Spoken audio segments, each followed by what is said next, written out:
Hello everybody, today I'm going to show you how to paint trees with gouache. So here's our reference picture for the tree and I'm gonna roughly use that as a guide, and I'm using some tape to get some clean borders and divide the page, and then I'm setting up the palette. I'm using Himi Jelly Gouache here. You can use all kinds of different media. It can be all kinds of gouache or even acrylic paint. All of that should work with this tutorial.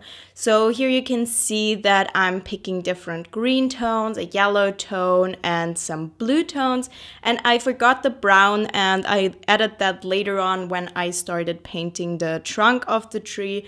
So here's the color palette, and I'm starting by setting the scene essentially. So I'm just doing a very rough background, and I'm using a light blue tone for the sky, just kind of messily doing that, making sure that my lines are horizontal though, so it will look a little bit more organic. And then I'm adding in the foreground with different green tones. You can see being very messy with a very big brush. This is just the scene that the tree is gonna be in. You can spend more time on this if you want to, or just do it very quickly or just skip it altogether. Since you're watching this, I'm sure you are an artist, and every artist needs a portfolio. This video is sponsored by Xyro.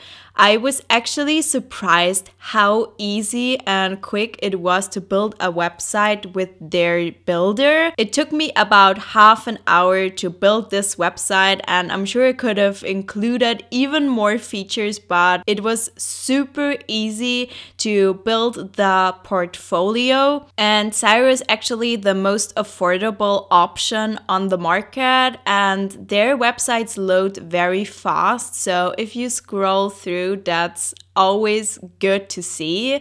And if you have any questions or anything, they have 24/7 customer support. If you are quick, you can sign up for their New Year offer and get up to 72% off plus 4 months for free with the code VisualMind. And if you don't like the builder, Xyro offers a 30-day money-back guarantee. So if you want to go ahead and build your own website, check out the link in the description box below. Now I'm using the brown, and I'm mixing a color that I'm happy with. I added in a little bit of white and some dark blue so that the color will be desaturated a little bit and look more organic.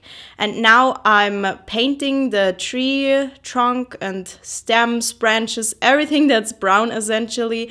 And I'm just making this shape very rough, even leaving a few gaps because the leaves are gonna cover it anyways.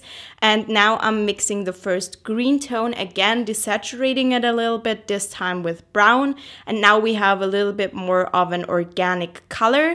And I'm starting to essentially just do dots. And this tutorial is basically just dots. All of the leaves are a repetition of different dots in different colors.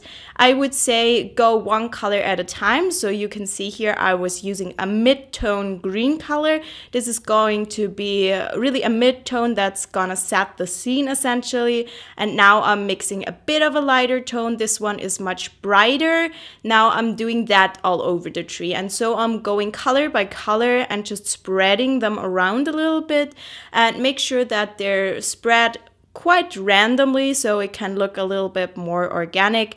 And you can see I did a more desaturated green tone, and now I'm mixing a very dark tone. So I essentially used the darkest green that I had, added in the darkest blue that I had, and then a little bit of brown again to make it slightly warmer. And then I started to do the shadows. On camera this picks up almost as black. I think it looks very black here, but it's a very, very dark green tone. And since this is the shadow, we want it to be very dark, especially since gouache dries lighter. The darker colors dry lighter and the lighter colors dry darker. So you lose contrast essentially.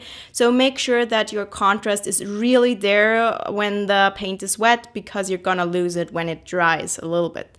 So you can see that I'm setting the scene where the tree is. I did a little bit bit of shadows around the trunk, and then I did the shadows below the tree and just used dark colors, blended them in a little bit.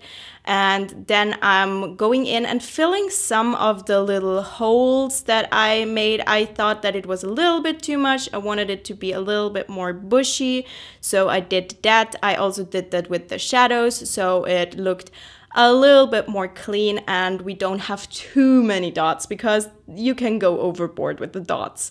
And then I mixed this very bright green tone, so now we're doing the highlights, and don't put them absolutely everywhere, that would be too much, but spread them out a little bit. Make sure that they're spread out rather randomly in groups. And then I did the foreground very quickly. I did some grass here, started with the lightest tone, then I did a little bit of a darker tone, and I just went on color by color here, adding in more and more shadows. So this is rather simple in the technique, but you might need a little bit of practice to do it. I just very quickly did this. Let me know if you want a more in-depth tutorial. I did a tutorial about how to paint grass in the past, but it's been a while. So you can see also in the area where the tree is, I also added in a little bit of grass there. And now I'm already mixing the color for the next painting, and I did the same thing here, just did a background, just very rough. You can do a second layer if you want it to look cleaner, and then the greenery in the foreground, just the grass. And now I'm mixing the color. Now I'm painting the tree essentially again, just very roughly. And I really like this color, by the way. I made it a little bit more grayish, and you can always achieve that by adding colors that are on the opposite side of the color wheel. So I added in a little bit of blue to desaturate the brown tone, and you can see here I did a little bit of an outline with the darker color. This color just contains a little bit more of the dark blue, and you could also add in black, so mix brown and black to get a darker color. And now I'm doing a little bit of highlights and doing just parts of the tree. Make sure you do this a little bit roughly. It will look more painterly, and I think it looks a little bit better than if you were to do it too clean. And now I'm starting with the darkest color here. Or, I mean, I think it was the second darkest color. I added in a little bit of a darker color later. So here you can see this dark green tone, and I'm just making out the basic shape of the tree and where I want the shadows to be. So spread that out again, and this time I'm not doing dots, I'm doing these very small lines. So a little bit of a different technique with a little bit of a different look. And now I'm mixing a lighter color again and going over all of that. Make sure that it's mostly dry so you don't mix them too much, you don't blend them too much, the colors. And going in, mixing different green tones. I have my light source probably on the right on this piece, so the right of the tree is a little bit lighter than the left part of the tree, whereas with the other painting it was almost the other way around. And now you can see I'm adding in more shadows and more highlights, again doing these little lines instead of dots. It's just a matter of moving your brush just slightly and not using your brush to make a dot. You just have to practice that a little bit to get a different technique. And now I'm finishing up the grass in the foreground of the tree so that the scene is finished, and doing that a little bit messy again. And I really hope that you enjoyed this tutorial, got something out of it. And if you want to see more in-depth guides and step-by-step taking you by the hand and really guiding you through the experience of painting a gouache landscape, then check out my gouache course. It will be linked in the description box below. And also don't forget to check out the link for Syro in the description box. So here are the finishing touches now, and I am removing the tape, and this time using my heat gun to warm up the tape. And I think it improved the experience a little bit, made it a little bit easier. So here's the finished page spread, and I hope I can see you again next time. Goodbye!